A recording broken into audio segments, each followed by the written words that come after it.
The summer camp's right next to you guys. Yep. Yes, sir. I am Dr. Tony, Crooked Spine Show here with Nick, Richard, the owner, everything else we do.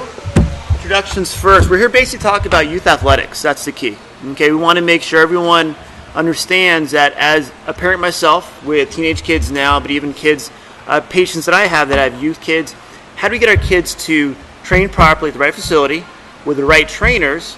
So one thing, they get healthy, but also they build confidence, self-esteem. That's my huge thing. Every talks I do, confidence, self-esteem, I don't care if you're 5 years old, 15, 20, or as young as these guys, we need that confidence. At that point, our overall lives down the line, we can actually do things that are outside our comfort zone and enjoy them. All right, so introductions first. Again, I'm Dr. Tony Rakovic, host of Crooked Show. Let's go from my right to my left. Coach Paymon. Okay. Coach Chase. And I'm Coach Ibra. And how long have you guys been coaching for? I've been coaching for about 6 years now. Wow, okay. I'm going into my second year. Second year, okay. I'm going into my fourth year. And did all you guys play sports beforehand, before you came here? I've been playing soccer since I was like 5. Okay. So that's 17 years now. So you've seen like about 12 years of soccer then. Okay, and then, go ahead. Yeah, I literally been playing soccer since I can remember, since I could walk. Fantastic. I was just kicking the ball around my house or running around playing ASO and eventually up to higher levels. That's great. Yeah, me too. Growing up, just TV was always, soccer was always on TV. I was playing soccer, kicking balls everywhere. I mean, since I was 5, 6, yeah. Wow, okay. And now as coaches, as trainers, is it different from this side of the viewing it from 1-2? What do you guys think?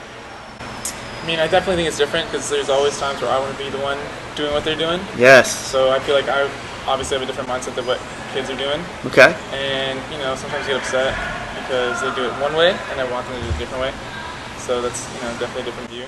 Has it taught you patience dealing with kids that were once your age before too, many moons ago? Big time. 'Cause that's also something I think about as well. Like, I was at that point one time. Yes. So it's good to reflect on that part a little bit and not freak out on them.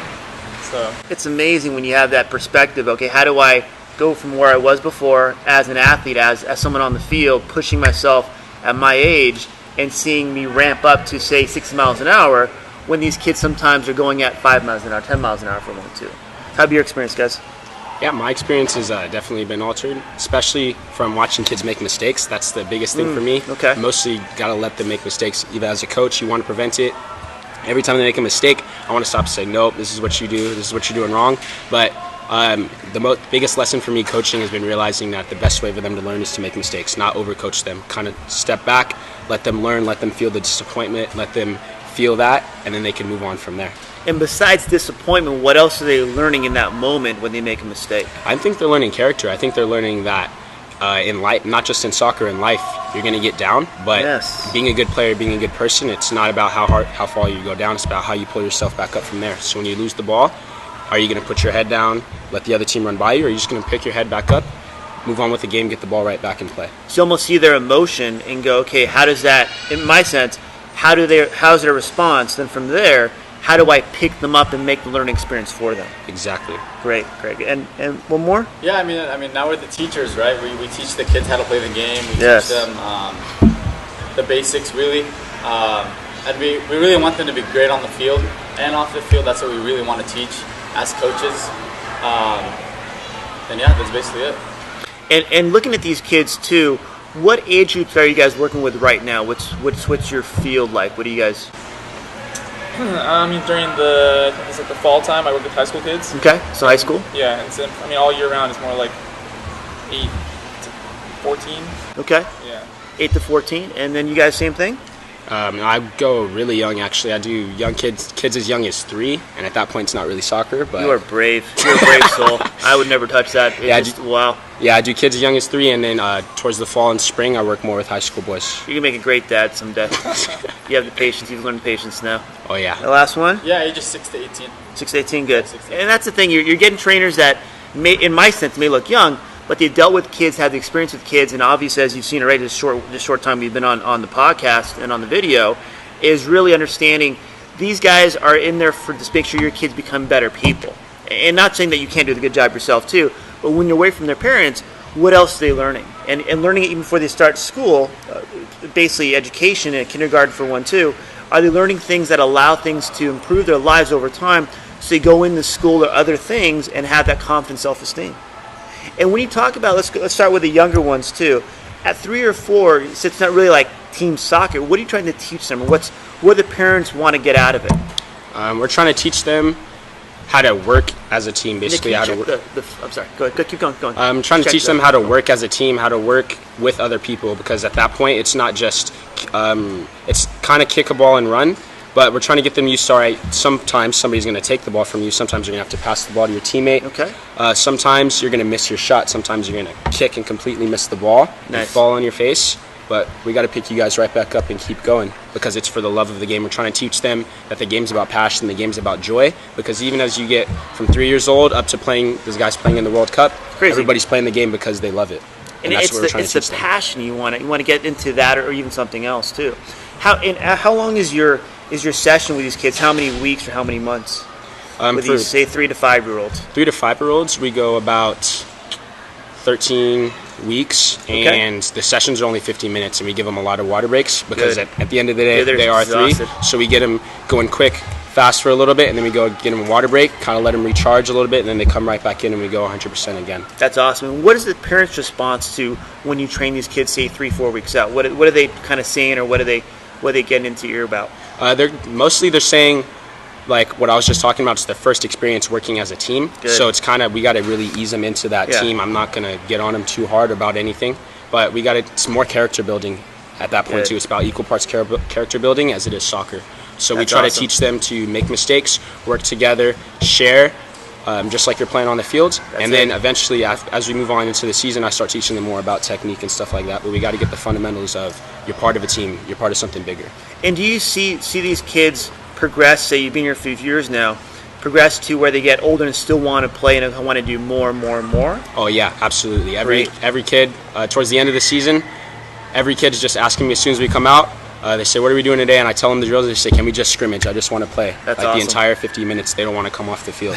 So as we pick up, the practices get more intense, but the kids start to expect more. And you're getting kids that are playing, say, at a 5 mile per hour speed to 7, to 10, to 12. So they're seeing the progression as they grow. So it may not seem as fast to them because they're keeping up with the speed at the same time. Yeah, they've increased their growth with the game as the game speeds up for them also. Yeah, and I always progress my sessions. It gets a little harder each week. Like, instead of just saying pass the ball, I say, all right, you can only pass the ball with your laces this week, or your inside. It kind of gets them thinking a little more. You're training them without even training them. They're making it more fun for them. Yeah, exactly. Wow, that's great. And then going from, like, say 5 to 10 years old, which one of you guys kind of works with them more? 5 to 10 years old. 5 to 10, I would say Paymon or Chase. Okay. I work more with the olders. Okay, so let's go 5 to 10. With the 5 to 10 year olds, I mean, I do CB3 stuff. Yeah, exactly. What is CB3 stuff? CB3 is Carlos Bocanegra 3 is the program's name. Okay. So it's like an hour session. Okay. Right now they're currently like small groups, anywhere from 2 to 4 kids. Got it. And they're like about the same skill set, so they can like they can make each other a little better by challenging each other. But those are hour sessions, and same thing with little guys. We give them a lot of water breaks because we make them go hard. They push them, right? Yeah, push them hard, give them a water break, let them get it back together, push them hard again.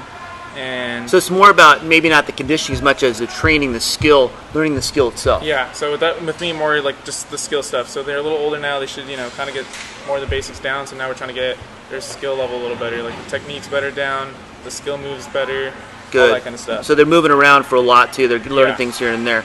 And is it more field work, some goalie work? Is it a combination of both with CB3? Yeah, for the most part, it's more field work than goal work stuff because we don't really have goalies in there. But they do take plenty of shots because they want a lot of repetition with CB3. Fantastic. So is CB3 a league per se, or is it more of a training to get to become a club soccer player or a school soccer player, get performance up that way? Yeah, so CB3, we're trying to get them to get to their next goal. So if they're starting, let's say like NASO, they want to move on to play on like a club team, that's where we're trying to get them to go to. If they're on the club team, they're trying to make their high school team, that's what we're trying to make that jump. Kind of get that jump to where they get the skill level up and the confidence up. Hey, I can do that now. I can do that. I can do that now. Exactly. Do you see the success rate with that happening where the kids are jumping up to that level? Big time, yeah.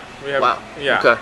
How long have you done the program here for? I've been doing CB3, I think, a year now. Okay. Yeah. Okay. And you've seen that progress already, even that 12-month period too. Okay. And going to the older kids too, how do you change their workouts, their routine to make it fun for them? And for them, it's really about perfecting their technique. Okay. At that age, I think they already have their technique down. It's just about perfecting it. So we do a lot of maybe the same things every week. So I do a lot of dribbling, passing, shooting every week. It's a lot of that, but I just do different drills every single week, so it's not the same thing, and they're not getting bored. So it's more of going from having fun, learning a skill somewhat, to building the endurance up, to where overall these kids can actually last a whole game, right, and not get worn out. And as you know, in club or even in school soccer too, sometimes you're playing tournaments where you're playing sometimes 2-3 games a day. Right. And it's not indoors like your great facility here. Right. It's outdoors where you're playing in sometimes 100-degree heat. Right. Yeah. So you have to be able to maintain that endurance, that stamina the whole time. Yeah, kids got to be in shape. Well, that's the thing. And I think some parents don't understand is that training, when parents go, or when kids come home and they go, man, I was beat up today for my training, parents should go, fantastic, getting my money's worth. Exactly. Yeah. Not like, well, it was too tough for my kid. No, I think a lot of parents are actually happy that when the kids come out sweating, they're like, oh, great job, coach. You got the most out of my kid. And they're seeing that result, like you said, in a high school setting, in a club setting, in the next level setting, maybe even just an ASO too, where they're getting that performance up. So again, their confidence, hey, I can hang with these other kids. Yeah, That's exactly. phenomenal. Good. And with your CB program too, is it open to a certain age range, or what do you guys focus on here with CB3 for the training? I believe our age range starts at 6. 6, and I okay. think we go all the way up. So Yeah, however, I think we've had an MLS player come here. What the heck? With Coach Jimmy. Okay. 2 MLS players, I believe. 2 MLS players, and they trained with them to just even keep their progress all together. So training is not just for, say, kids or teenagers, it's also for adults too, and adults that perform at a high level to get paid to play soccer. Yep. It's phenomenal. Wow. Okay, that's great. That's a great way to look at things. Okay, how do I get to that point? Having kids or having adults come in like that too, kids can actually progress and go, that's my example of what I want to be in the future also. Great. And with kids, we talked about going to the field and playing outside of here. How do you train them, like you mentioned the water breaks, to train them to worry about stretching, worry about staying healthy, worry about injuries too? What do you guys do for that usually? Well, for me, I always start off light, and I build my sessions up really, really slowly. Great. We start off at So the warm beginning. up. Yeah, I focus on warm-ups. I always tell them, stretch. Even if they do a move wrong, I always tell them, I'm not telling you to do a move wrong because of this. It's just I go into the physical part because you're going to pull a muscle, you're going to do something like that. So I constantly stop the sessions. And most of the time, I'm not going to put them on the line and run them or anything, but I explain to them, if you're doing it right, if you're giving 100% throughout the sessions, that fitness, that endurance, you're going to get stronger. That's going to come. So I always start off in the beginning with just a little light dribbling, and then we do some stretching. Then I do a little quick feet, and then they run just to build them up slowly, get their muscles warm, because I don't want them to go into Especially with little tykes too, you're getting the kids. The kids are probably pretty good overall. Mm-hmm. I can get them warmed up and they're ready to go. Right. Yeah. And at that point, you're training them. So down the line, when they become a little bit older, when their bones start growing more, especially knees, ankles, and hips, they may have to change the way they run, they work. Do you guys work with that too when they get a little bit older, say between 5 and 10 years old, to where you see that progression to where, okay, sometimes this kid might pull a muscle. I have to make sure I do extra work with them too. I personally haven't really. Okay. Yeah, I Okay. haven't looked into that, so Okay. I can tell you on that one. Yeah, a lot of people, what I've seen in the past that work with trainers before do athletes, maybe baseball or soccer especially, is when a kid gets between probably 5 to 10 years old and 10 to 15, as you probably see older too, sometimes their running technique and their style may have to change to adapt to the different bodies, especially in girls too. So overall, as their bones grow, the outer part of the bone, the knee, at the knee itself, and even the hip and ankle, that part becomes very soft and actually has to become soft for that bone to grow and then calcify over time. That period of time, someone can hurt their knee or hip too. How do you work with that with teenage athletes? Have you seen those injuries come in where you're, okay, I'm going to help this kid train, but he has an injury I'm trying to get over at the same time? Right. Actually, I mean, for my high school teams, I actually brought them over here, and the trainer here actually taught them how to stretch before games. Nice. So now before games, I just have my captains take the team. Usually they stretch for about 10-15 minutes. They do their own thing. They do their jogs. They do their stretches. So they have a routine they go through every time. And they got it. I mean, the trainer actually taught them. So that's how I know they got. Good. So they've gone through a program to train them too. Right. Good. Right. So they know what they're doing. When a lot of it is too, I see all the time where people have to take a season off, and when as a parent too, it's frustrating. And how do I avoid those injuries? Sometimes you can't. It's playing sports. Some kids, I mean, sometimes kids get burnt out, and they do need that season off. But I just think a lot of kids do just want to jump in there and just start shooting, running around, and I think that's how they do get hurt. So they do have to stretch for about the first I would give them at least 5 minutes just to stretch, Good. get warm, and then they get in the session. Good. And I think that's the key is when kids get older, because they're used to not stretching, Right. to change that habit is going to be to get them to actually understand, hey, look, how do I do something different? How do I do something different? That's when you get in their head, you're older now, I have to do something different to keep myself healthy. So as the game speeds up, there's going to be more contact, more physical activity. Kids may be bigger than me. I have to realize there's a window. I have to make sure I'm physically ready for this. Right. Besides playing soccer and training on the field, what else do you guys recommend for these kids to start doing? Say, especially at the teenage years, and also in the high school years. What do you guys recommend usually? I mean, I know a lot of kids at Claremont High School, Okay. because I coach Claremont High School. They do Nice. cross country before the soccer season, Nice. so they get, they're running down. So actually, endurance is they're Yeah. 24/7 basically. Yeah, basically 24/7. So a lot of our players are pretty good at running because they're mostly Got to in speed up. cross-country. Yeah. That's great. And then how about for your I would kids say too? definitely get in the gym. Definitely get in the gym. I see What- a lot of kids are they're in shape. Yeah. They can run 2 miles in 12 minutes, but strength-wise, they're not there. And I think if they want to go play college, go get a scholarship, I think a lot of kids have to get stronger. I just think that's how it is here. In the U.S., you just have to be strong if you want to play college soccer. Well, the competition is huge. It is. No, it's And when you say tight doing weights, is it only weights for your legs or no, weights for your upper lower body? too. No, upper Okay. body too. You have to be strong, upper body and lower body. It's amazing where sometimes parents just don't know. Right. And having parents say, look, your kid is great here, he has good talent, good skills, but for him to compete at a higher level, he has to be physically strong. Right. Yeah. What I've seen in the past too with my patients and other talks I've done too, when you're stronger, you have less chance of injury. Exactly. You push your body a little bit more at the gym, so when you do a certain move, your upper body helps your lower body get stronger and get faster, more endurance also. Yeah. Your body actually develops faster, not only physically, but also internally also. Right. So you see that overall benefit. So for parents to understand that your program here allows the physical training on the field, the experience you guys have already, from anywhere from 3-4 years old up to, say, even adults with the CB3, what else is there that they can do to get themselves ready for, say, a college level type of training? What else could they probably do? Mine is it's the easiest one, but watch the game. It's the most simple thing, because as you start to get older, you're going to get stronger, you're going to get faster, your kick's going to get harder, Yeah. your touch is going to get better, but the thing is, so is everybody else's. Yes. So the thing that's going to set you apart, the thing that sets apart, especially because I coach high school with Beaver as well, when we Yes. watch for kids, we always tell them we're not looking for the kid that can step over the ball 50 times, do a rainbow, bike it into the goal. We're looking for the kid who we can tell knows the game and plays the game as simple as you can. Right? Wow. Because if you're just playing easy, then the endurance, that stuff's going to come and you're not going to burn yourself out.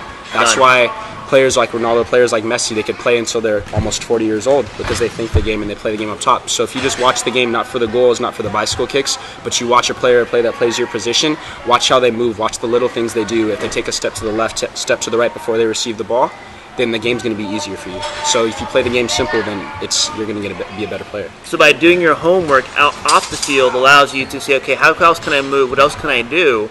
And how do I follow this? So if I get this right, at that point I can work on that skill technique when I'm on the field with my other players and kind of work along, so that becomes more of a potential for me versus I'm worrying about just right now, what's going on right now in my head and what's going on in the field. Yeah. When college coaches, if you have experience or not, come and talk to you guys about some of the kids, what are college coaches looking for? Do they understand the game? Do they understand the game? So understanding the game is important. Understanding the What does game is that really mean for you? For me, I mean, honestly, for my teams, I want every single player to be able to play every single position on the field, Okay. besides goalie. So if you're a right back and I need you to play center back, you should be able to know how to play center back. You should be able to be a utility player. Right. Is center back and right back as easy to switch to, say, a midi or a forward? Or is that something where you'd want to hear and then middies and then forwards? You want to be all positions Well, I back mean, a and right forth? back, center back is kind of easier just because we practice defensive shape at practice. Okay. So they kind of know where the center back should go and the right back should go, so that's a little easier. Okay. Sometimes we do involve the center middies, sometimes Okay. we don't. Okay. So I mean, then it's kind of harder for them to move up to the right midi, center midi. Yeah. But I mean, Different they type of still game. should know. They still Okay. should know because they should watch the game. Okay. So yeah. Okay. Anything else? I think we covered it. Well, and that's the biggest thing is understanding the game, be able to understand where your coaches are. At this point, these coaches, even though they look young, because I'm old, obviously, a lot of it is going to be they have the experience in here with high school kids, which is, I don't know how you do that, guys. It's amazing. I don't have the patience for that. Or 3-year-old, 4-year-old, again, amazing. I don't know what he does.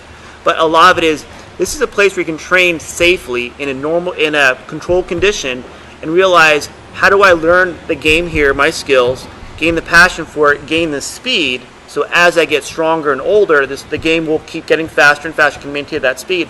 And like you had said, understand the game by watching the game. These trainers are good mentors in my sense to get you to understand what else can I do, what else can I do, as either a parent or as an athlete, understanding how to get that point. Okay, anything else, guys?